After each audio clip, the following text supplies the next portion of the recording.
Salut tout le monde, c'est Atomium et bienvenue dans ce nouvel épisode de Reload, l'émission dédiée à tous ces jeux que l'on ne doit pas oublier. Et aujourd'hui, un nouvel épisode spécial, vous le voyez, on change un petit peu la formule. Et surtout, on va parler d'un jeu absolument exceptionnel, un jeu qui m'a marqué, un jeu qui a marqué bon nombre de joueurs à l'époque, puisqu'il propose une aventure complètement immersive. Alors si jamais vous aimez les enquêtes, vous aimez les puzzles, vous aimez les énigmes, peut-être trouverez-vous votre salut dans cette boîte.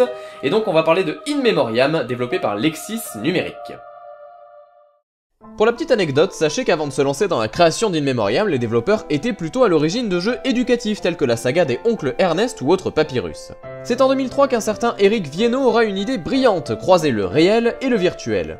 En effet, Internet commence enfin à être établi dans nos petites maisons, ce qui donne un nouvel outil exploitable pour permettre aux joueurs de faire des recherches et utiliser des logiciels tels qu'un analyseur vidéo. Vous allez donc vous retrouver plongé dans une véritable enquête dans laquelle il va falloir faire preuve d'ingéniosité pour résoudre des énigmes basées sur la logique mais aussi sur la recherche d'informations cruciales pour votre investigation. Vous ne me croyez pas? Eh bien partons ensemble sur les traces du Phénix. 15 juin 2012.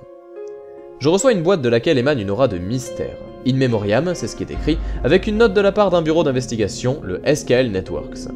Notre collaborateur, Jack Lorski, a disparu avec sa compagne Karen Gijman, alors qu'ils enquêtaient à travers l'Europe sur une série de meurtres. Nous avons reçu comme seul indice ce CD-ROM que nous rendons aujourd'hui public. Son créateur, le Phénix, nous lance un défi macabre dont l'issue est la vie de nos collaborateurs. Nous avons besoin de votre aide. Sans plus attendre, j'insère le disque dans mon ordinateur sans savoir à quelle sombre histoire j'allais être mêlé. Après une installation rapide des données nécessaires au bon fonctionnement du CD du Phénix, je m'identifie afin d'être répertorié comme enquêteur, et c'est ainsi que je découvre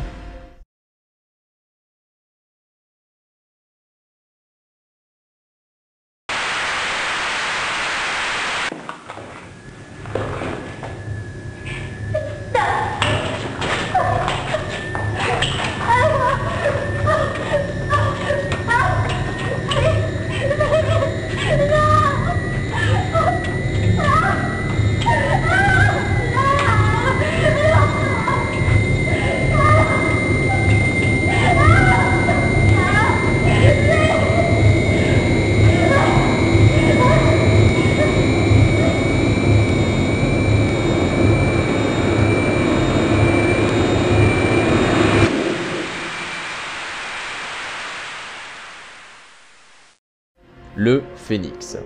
Mystérieuse entité qui règne en maître sur ce disque contenant des informations cruciales pour retrouver Jack Lorski et Karen Gijman. Le défi? Résoudre des énigmes, rentrer dans son esprit pour qu'il se joue de nous dans un puzzle à plusieurs niveaux, ayant chacun un rôle dans la réussite de l'enquête. Terrifiant, mais intriguant.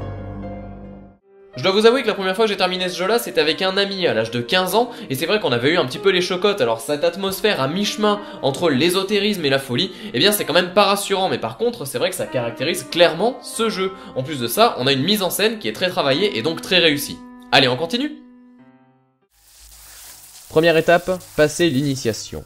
Le Phénix annonce de suite la couleur, il va falloir chercher, et si ce disque semble être la clé du mystère, il va falloir en sortir et utiliser d'autres outils informatiques pour avancer. J'atterris donc sur une page internet pour dénicher mon premier mot de passe, Anima.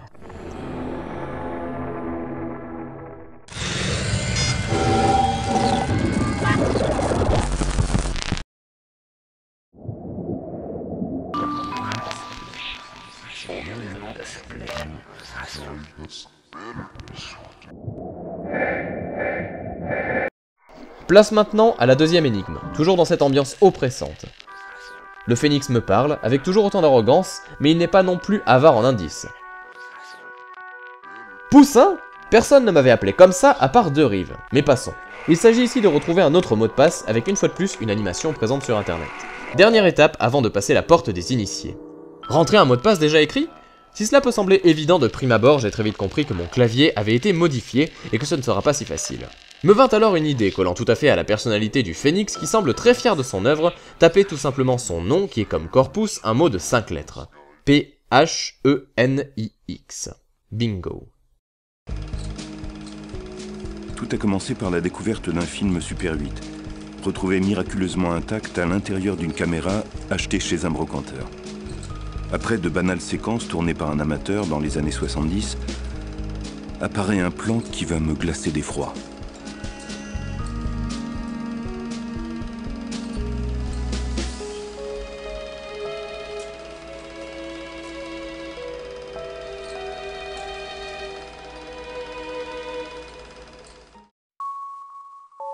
analysant le film, je suis parvenu à situer le lieu du meurtre. Une petite île grecque située près de... J'ai retrouvé, grâce à Internet, Karen Gijman, la fille du caméraman amateur. La vision du film a été pour elle un véritable choc. Ces images sont, 30 ans plus tard, la seule preuve matérielle expliquant la disparition de son père. Karen décide de m'accompagner et de me servir d'assistante pour mon reportage. On en apprend un peu plus sur Jack et Karen, mais ce n'est qu'un début. Alors vous voyez, c'est en ça que In Memoriam se démarque un peu des autres jeux, il vous embarque complètement dans une aventure, et ça rivalise avec n'importe quel autre bon thriller que l'on pourrait voir au cinéma. Comme si cela ne suffisait pas, la boîte mail que vous avez indiquée en début de partie vous servira aussi à progresser, en effet vos collègues de chez SKL vont vous écrire et réagir à vos exploits. De plus, si vous n'arrivez pas à résoudre un problème, vous recevrez quelques indices souvent bien amenés avec un côté roleplay du plus bel effet. Un grand nombre de sites web ont donc été construits pour l'occasion et amené encore plus de crédibilité à In Memoriam qui semble du coup plus vrai que nature.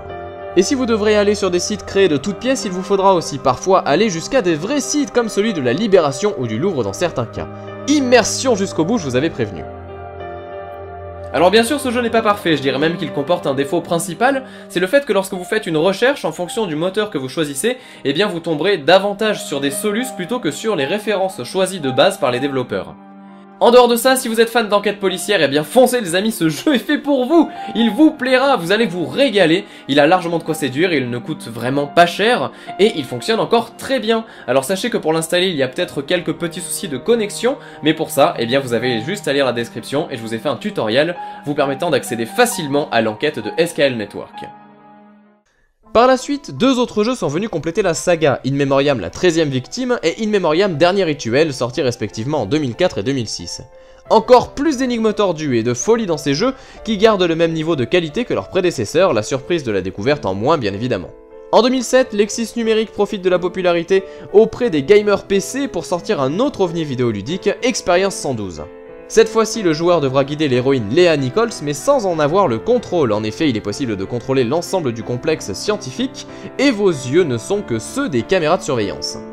Ainsi, vous pourrez ouvrir des portes, allumer ou éteindre des salles, bref, tout ce qu'il y a d'électrique dans le laboratoire, et vous arriverez ainsi à vous faire comprendre par Léa.